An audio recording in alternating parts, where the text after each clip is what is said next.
What's up, everybody? Jackson Fuller here, along with Tanner Barth for the final regular season installment of our weekly high school football preview.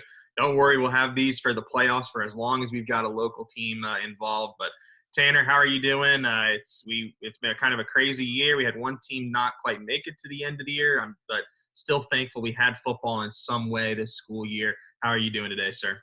I'm doing good. Like you just said, it's glad that we finally made it here. We knew that there's going to be a lot of question marks coming into the year if the season would get off without a hitch. And, there were a few teams that missed games early in the year. And then, unfortunately for New Hanover, they had their season come short.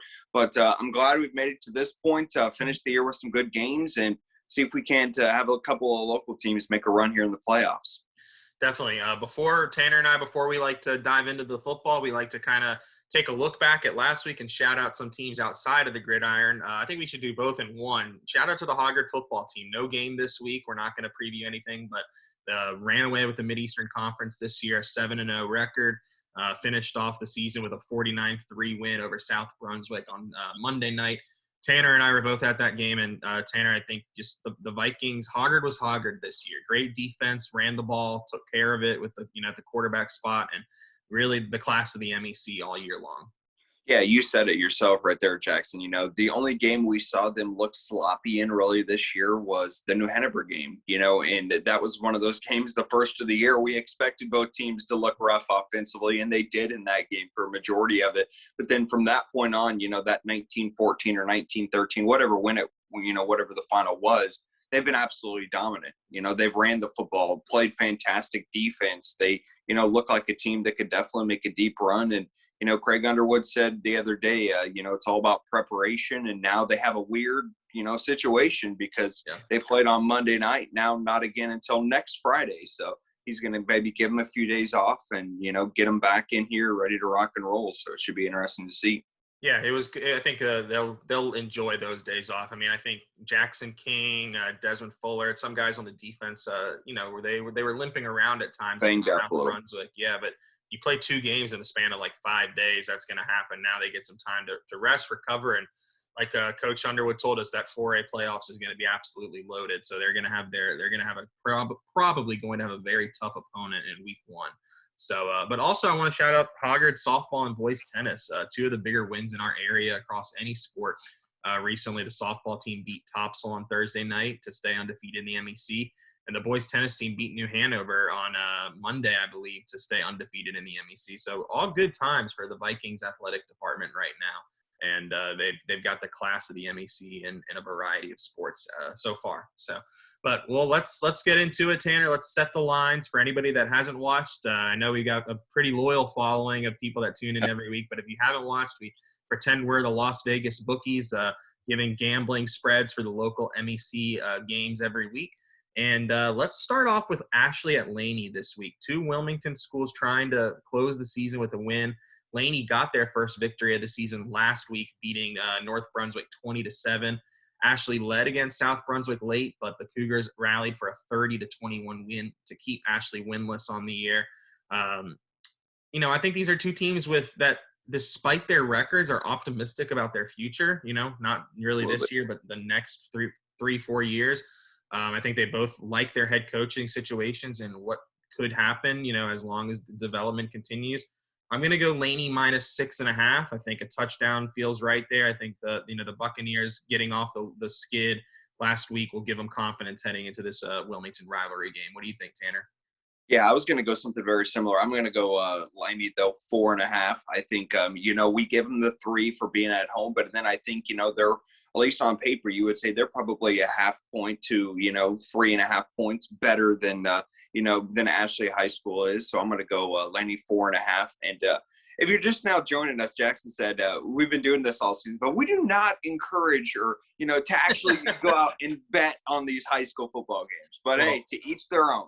If you know where to go gamble on high school North Carolina high school football, I think we need to have a phone number on that crawls up on the screen. It's call this number because you're the sponsor. Yeah, because you're right. We're not gonna endorse this, but this is all hypothetical situation. Yeah. So let's move on. Huge game in Southport this week. West Brunswick at South Brunswick. A lot on the line for those two teams, which I think I'm going to touch on a little bit later. But the Trojans are 4-1. Didn't play last week because of the New Hanover COVID issue. South Brunswick 3-3, trying to have a winning season in Southport, which doesn't happen too often. I'm going to say West Brunswick -9.5. I think there's a chance that this game is closer than maybe people expect. But I do like Monzel Campbell, Carter Wyatt. I think West Brunswick Stars are going to play like stars in this one and clinch that top 3A berth. So what do you think about this one, Tanner? Yeah, I think it's interesting because, we tend to go by comparison when it comes to some of these schools' scores sometimes, but it's so hard to do with West Brunswick because, you look at a game when they played, let's go with North Brunswick, it's a one-score game late in it. And you think, South hung right with them and beat North Brunswick, So you kind of do those comparisons, but I'll still go with you. I'll go 10.5 for, or similar to you. I'll go 10.5 for West Brunswick on the road. I think that they have a little bit too many weapons. I think they'll ultimately pull it out. But I think it could be a good ball game. And, both teams are going to be amped up for this one. It's South's most likely, the final game of their regular season. West looking to put a stamp on their season as well. So I think it'll be a good game, but give me West as the 10-point favorite. Yeah, and I think it's what you say there is interesting because I think West Brunswick has, I think Coach Hickman will tell you they've struggled against elite defenses. Against Hogger, they weren't able to score. I think North Brunswick's defense is pretty good this year, especially Jaden Granda rushing off the edge, Ken Stafford. I think the Scorpions have a really good defense, and the Trojans struggle to score there. But one thing that West Brunswick's their defense is going to play well every night. Which South Brunswick defense shows up? Is it the one that held North Brunswick scoreless, or is it the one that's kind of gotten ran over by Hoggard and New Hanover? And if the Cougars can come out and play a really sound, good defensive game, they'll be in it to the fourth quarter. If West Brunswick can come out and get the offense rolling, I think we're going to get up into that 10, 11 point, which we both have for the spread. So we'll see. That'll be a fun game to kind of pay attention to down in Southport. Finally, North Brunswick at Topsail. The Scorpions 1-4. They've had a lot of close calls this year. Topsail 4-2, but the Pirates have lost their past 2 games. And look, this is going to be a must-win game for Topsail if they want any chance at making the 3A playoffs. I'm going to go Topsail -7.5. I think this game, you look at the records, that's a pretty close spread, I think. I just have a feeling, I think North Brunswick, Topsail struggled to stop the run this year. I think North Brunswick's got some playmakers and weapons. If they can create a couple long touchdowns or do something on offense, they can be in this one. I still like Topsail, but I think it's going to be closer than maybe you would expect looking at their 2 records. What do you think, Tanner? Well, I think it's all going to come down to Jackson. Obviously, I haven't been able to talk to, head coach Wayne Inman up there. But if we're going to see Gavin Ellis or, is he still sidelined? Have you heard anything on what that injury may look like? Because that would definitely impact, the way this spread looks. I haven't, and I think if I were a betting man, which I'm not because we do these videos and we're not gambling, but if I were a betting man, I think we'd see Gavin. I think the second half against Hoggard, that game was over pretty much by halftime. He was, taking a beating against a talented Hoggard defensive line. He was walking around on the sideline a little gingerly, but I think, if that was a state playoff game and Topsail was within a couple scores, maybe he plays. But no, I haven't heard it. But you're right. It'll be interesting. If he can't play, that's a huge loss. But I will say the Topsail offense has, when he's missed time at the end of the game against West Brunswick and Hoggard, the Topsail offense has scored 2 touchdowns in separate possessions. So I can't remember the backup quarterback's name. I apologize, but he's looked pretty impressive when he's had to come in and replace Gavin. Well, I'll go with then 12, I believe. We'll kind of set in that zone of, Topsail being a 12-point favorite at home. I could see it being, as you said, there is times that Topsail can come out and score with the best of them. And then, I think North will score. So I could see something like, a game that plays in the 35s to somewhere around, the 24 range, the 20 range, somewhere in that idea that, but ultimately I think you have to give the nod to Topsail. But I think North is starting to play better and better, and RJ Green coming along as a quarterback. Like, they're building confidence going into the fall as well. Yeah, RJ Green has had some of the better statistical games throwing the football out of any quarterback in our area. And, He had at the beginning of the season, he was competing with senior Levi Lindbert for that starting job. It looks like he's kind of taken over that position. But yeah, I agree with you. If he can get it slinging around to the weapons, we could have a high scoring game. All right, let's move on.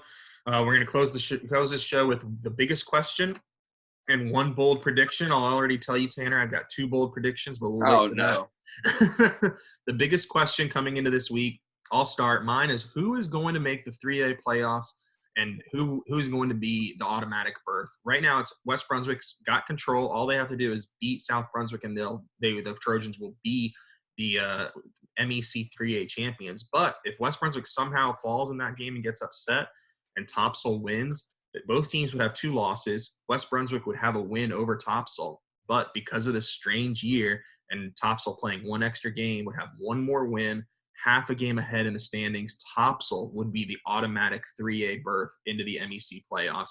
I confirmed that with Coach Hickman earlier this week, and he said, yep, we have to win to make the playoffs, or Topsail has to lose. But if West, so it's still up in the air.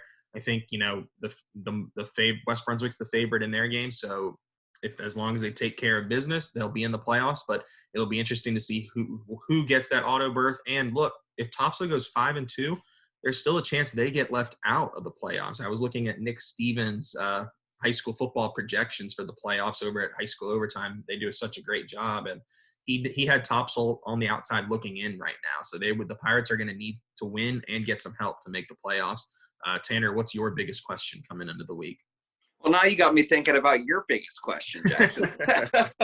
I had something on the tip of my tongue, and now I'm starting to think about how this could all shake out in Class 3A, because, it is going to be interesting. I didn't realize that, that they would be the automatic berth if they win and, West somehow falls to South on the road. So that would be definitely interesting. But I guess now I'm all scatterbrained. I'm going to go my biggest question is going to be, what will both of these teams in Laney and Ashley, what will both of them end their season like? Will we have a sense of, this is going to be a team we have to watch as we head into, the fall, because the fall is really close. I mean, most of these teams will probably, they'll end their season, take about a month off, and then it's summer workouts. You're going to camps if, they start having them with COVID and stuff. And, so that's my big question. What team will look like they're going to be ready to rock and roll come fall and, put out some big aspirations?